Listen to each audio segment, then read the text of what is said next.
বিশ্বজনী আকৌ ঘৰৰ ছোৱালী ঘূৰি আহিল ঘৰলৈ। ঢোল পেঁপা গগনাৰে ৰজনজনাই উঠিল বৰঝাৰ আন্তৰ্জাতিক বিমানবন্দৰ। ফুলাম গামোচা সম্বৰ্ধনা পত্ৰই উষ্ম আদৰণি লভলীনা বৰগোহাঁই।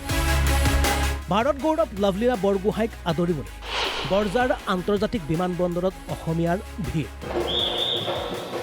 হয়, আকৌ এবাৰ বিশ্বজনী মাতৃভূমিত ভৰি থলে ভাৰত গৌৰৱ লভলীনা বৰগোহাঁই।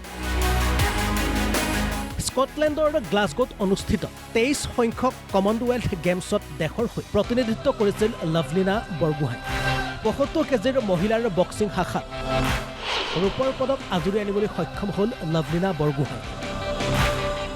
ইতিমধ্যে 3বাৰকৈ কমনৱেলথ গেমছত ভাগ লৈছিল যদিও প্ৰথমবাৰৰ বাবে পদক অৰ্জন কৰিবলৈ সক্ষম হয় লভলীনাই। আৰু ৰূপৰ পদকেৰে ভাৰতলৈ গৌৰৱ কঢ়িয়াই বুধবাৰে মাতৃভূমি অসমত উপস্থিত হয় লভলীনা বৰগোহাঁই। বৰঝাৰ আন্তৰ্জাতিক বিমানবন্দৰত উপস্থিত হোৱাৰ পাছতে ঢোলে ডগৰে সম্ভাষণ জনোৱা হয় লভলীনা। বহুত বেছি ভাল লাগিছে, ভবা নাছিলোঁ ইমানখিনি মানুহ দেখিবলৈ পাম এনেকৈ।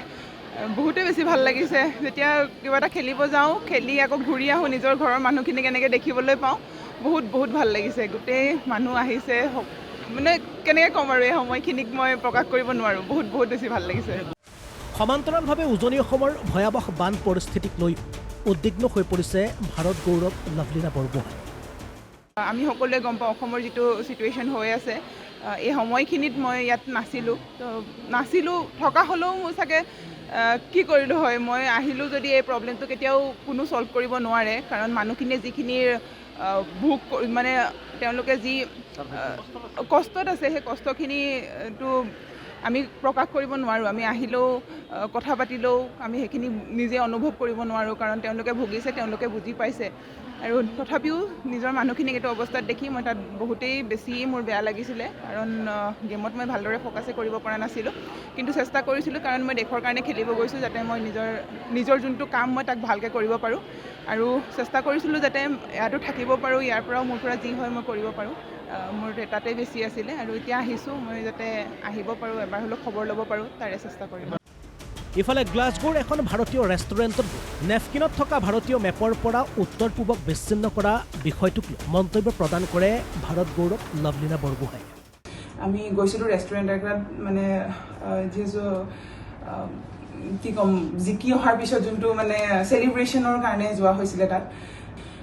তো মোক এজনে আহি ক'লে যে আমাৰ ভাৰতৰ মেপখনত আমাৰ নৰ্থ ইষ্টখন নাই, আমি ইয়াত কিয় খাবলৈ আহিলোঁ। তেওঁলোকে এনেই আৰু জাষ্ট কথাটো কৈছে যে বেয়া লাগিছে আৰু দেখি পিনি। তো মই প্ৰথমতে ইমান এটা ভবা নাছিলোঁ, টিচু পেপাৰখনতনো কোনে ইমান গুৰুত্ব দিয়ে, এনেই মিষ্টেক হ'ব পাৰে। তাৰপৰা মই বাহিৰত গ'লোঁ, লবিত যেতিয়া গৈ দেখিলোঁ, তাত মানে তেওঁলোকৰ যোনটো লগ' হয়, লগ'টোতেই বহুত ডাঙৰকৈ বনোৱা আছে, কিন্তু তাত আমাৰ নৰ্থ ইষ্টৰ মেপখন নাই। মোৰ বেয়া লাগিলে, আৰু ভিতৰত তেওঁলোকে পূৰা চেলিব্ৰেট কৰি আছে। মই মাইকত কোনোবাই এনাউন্স কৰি আছে। তো মই অকণমান দেৰিৰ কাৰণে ৰিকুৱেষ্ট কৰিলোঁ, মই কথা এটা ক'ব বিচাৰিছোঁ, আৰু মই বহুত পলাইটলি ক'লোঁ, কাৰণ মই তেওঁলোকক পলাইটলি ক'লোঁ যে এইটো মোৰ বেয়া লাগিছে, আমাৰ বেয়া লাগিছে। প্ৰথমতেতো কৈছে এইটো নোৱাৰি কৰিব বা এনেকৈ দেখাই আছিলে, কিন্তু পিছত কৈছে নাই আমি গুৰুত্ব দিম, আমি যাতে চেঞ্জ কৰিম, চৰিও ক'লে। তো তাৰপিছত সেইটো একশ্যনো ল'লে, আৰু ইণ্ডিয়ান এম্বেচিডিও তাৰ ওপৰত একশ্যন লৈছে। আজাৰাৰ পৰা বিকাশ আৰু দিল্লীৰ পৰা চাণক্য হাজৰিকাৰ ৰিপৰ্ট, অসম লাইভ 24।